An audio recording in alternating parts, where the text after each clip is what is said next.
کلا انہا تذکرہ، یہ لفظ بہت اہم ہے. تذکرہ، ذکرہ، تذکیر، فذکر بالقرآن، کیا معنی ہے اس کے؟ یاد دہانی صحیح ترین ترجمہ ہے، یاد دہانی. ایک ہے کسی کو کچھ سکھانا، نئی بات سکھانا، ایک ہے یاد دہانی.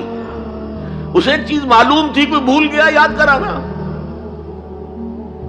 جیسے آپ کے کسی دوست نے آپ کو بہت قیمتی قلم دیا تھا، آپ نے اسے بہت سنبھال کر اپنے ٹرنک میں رکھ دیا. اب سال ہا سال ہو گئے، نہ دوست سے ملاقات، نہ وہ یاد. اچانک آپ نے کسی روز ٹرنک کھولا اور وہ قلم آ گیا، تو آپ کو دوست یاد آ جائے گا کہ نہیں؟ اسی لیے قرآن آفاق و انفس کے لیے آیات کہتا ہے. ہم اپنی آیات دکھائیں گے تمہیں، نشانی جس کو دیکھ کر تم ہمیں پہچانو گے. اور تذکرہ کا مطلب کیا ہے؟ پوٹینشلی ایمان ہر انسان کے دل میں موجود ہے. یہ جو روح جو ہمارے قلب کی مسکن مکین ہے، اس میں اللہ کی معرفت بھی ہے، اللہ کی محبت بھی ہے. البتہ ذہول کے پردے پڑ گئے ہیں، بھول اور نسیان طاری ہو گیا ہے. ہم دنیا ہی کے اندر گم ہو کر رہ گئے ہیں. ہماری ساری دلچسپیاں دنیا سے ہیں، لہذا ہماری توجہ ہی نہیں ہے. ورنہ ہر انسان کے دل میں یہ جو یہاں ہندوستان میں کہتے ہیں آتما اور پرماتما، آتما اور پرماتما کا تو تعلق بہت گہرا ہے. ابتدا میں بنا دی گئی تھی ارواح، جب ہم سب کے سب تمام انسان آدم سے لے کر اور تا قیامت جو انسان آئے گا دنیا میں، ان سب کی ارواح پیدا کر دی گئی اور پوچھا گیا الست بربکم قالوا بلا. یاد ہے؟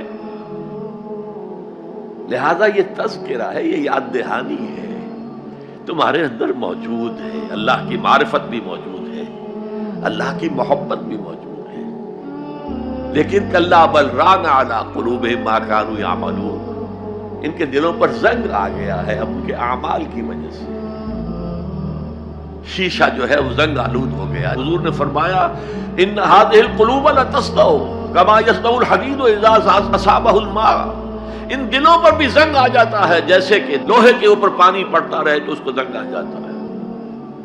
پوچھا گیا فما جلاؤها یا رسول اللہ، اے اللہ کے رسول ہماری تلواروں کو زنگ لگتا ہے، ہم پالش کرتے ہیں، سیکل کرتے ہیں، وہ پھر چمک اٹھتے ہیں. تو دل پر اگر زنگ آ جائے تو اس کا علاج کیا ہے؟ دو چیزیں فرمائی، کثرت و ذکر الموت و تلاوت القرآن. دو کام کرو کثرت سے. موت کو یاد رکھو، یہاں رہنا نہیں ہے، جانا ہے.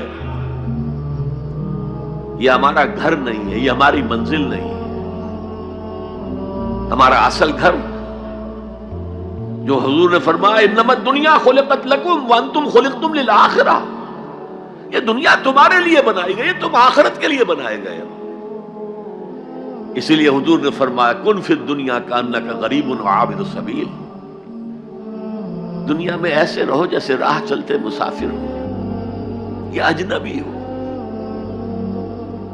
اپنے بارے میں فرمایا مالی ولی دنیا، مجھے تمہاری دنیا سے کیا سروکار. انما مثلی کراکب استظل تحت شجرۃ ثم راح فترکها، میری مثال اس مسافر کی سی ہے جو ذرا سستانے کے لیے کسی درخت کے سائے میں بیٹھتا ہے تھوڑی دیر.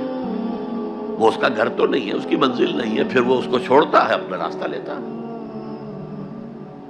یہ اگر ہمارا تصور قائم ہو جائے، کلا انہا تذکرہ. اب اس کے بعد جو الفاظ آئے فی صحف مکرمۃ مرفوعۃ مطہرۃ بایدی سفرۃ کرام بررہ، یہ جو قرآن ہے، جو تذکرہ ہے، یہ بڑے ہی انتہائی پاکیزہ صحیفوں میں ہے.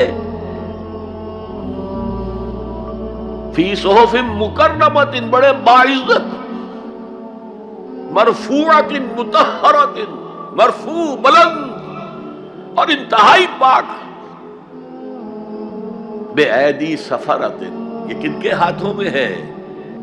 لکھنے والے وہ فرشتے. بے ایدی سفرۃ کرام بررہ، جو نہایت باعزت ہے، بہت وفادار ہے اللہ کے. یعنی اصل قرآن کہاں ہے؟ لوح محفوظ میں ہے. اصل قرآن کہاں ہے؟ ابھی اگلی اب جو پڑھیں گے ہم، کتاب مکنون، چھپی ہوئی کتاب کے اندر ہے۔ اصل قرآن کہاں ہے؟